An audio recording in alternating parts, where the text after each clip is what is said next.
Hello, everyone, and a very warm welcome back to Fluent English Unleashed. I'm Jessica, and in this session, we're mapping out the entire path to English mastery. So many of you have asked me, where do I even begin? Should I dive into grammar rules or just learn loads of vocabulary? Is it better to practice speaking immediately or focus on understanding first? These are all fantastic questions. The reality is, tackling everything at once can leave you feeling completely swamped. That's why I want to walk you through a clear, step-by-step plan today. We'll go from knowing nothing to expressing ourselves with true confidence and flow. Imagine you're constructing a building. You wouldn't start by painting the walls or hanging pictures, right? You begin by pouring a solid, reliable base. You then erect a strong frame before you even think about the interior design. Becoming fluent in English follows the exact same blueprint. You must build in the correct sequence. So, let's start from the very beginning. All right. First things first, that all-important foundation. If your base isn't sturdy, anything you build on top of it will be unstable. It's the same with language. You can't jump into complex grammar rules or just learn loads of vocabulary right away. Your foundation is the essential everyday language that lets you handle basic situations. Picture yourself arriving in a new city. You need to order a meal, ask for directions, or tell someone your name. You don't need elaborate sentences for this. You need clear, simple phrases. I'd like this, please. Where is the restroom? My name is Alex. This is your core survival kit. Words like want, need, where, hello, and thank you.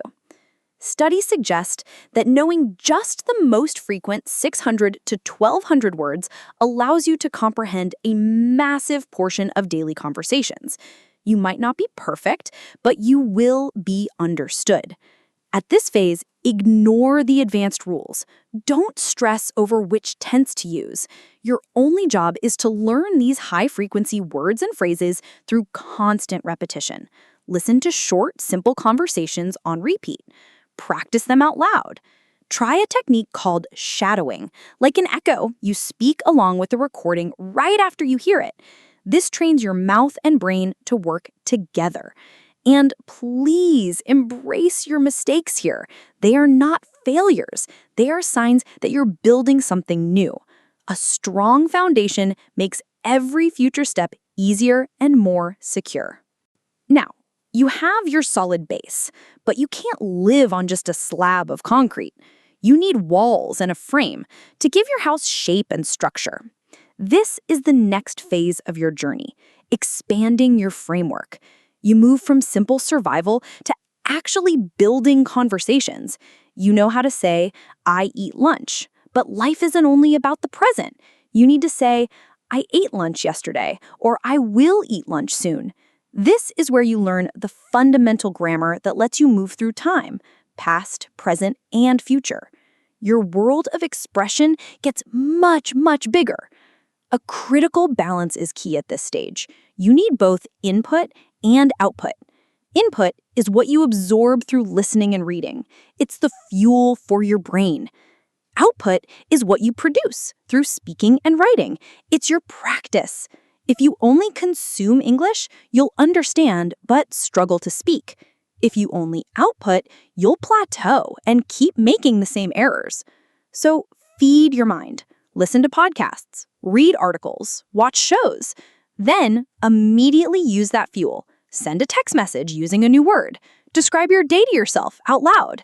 Shadow longer sentences, focusing on copying the rhythm and flow of the speaker. This moves English from being a subject you study to a tool you actually use. It starts to feel natural, a part of you. This takes time and patience. Build your language frame day by day. Many learners hit a point here where they feel stuck. They can understand a lot, but still stumble when they talk. They make errors and forget words. If this is you, I want you to hear this. This frustration is completely normal and is actually a sign of huge progress. It means you are moving beyond textbook exercises into real, messy communication. Be proud of those mistakes. They are proof you're trying. Once your structure is up, it's time for the finishing touches, the decor that makes a house a home. This final stage is about refining your English to make it sound smooth and natural. You work on pronunciation, not just individual sounds, but the music of the language, the rhythm, the intonation, how words connect. What are you going to do becomes what you're going to do.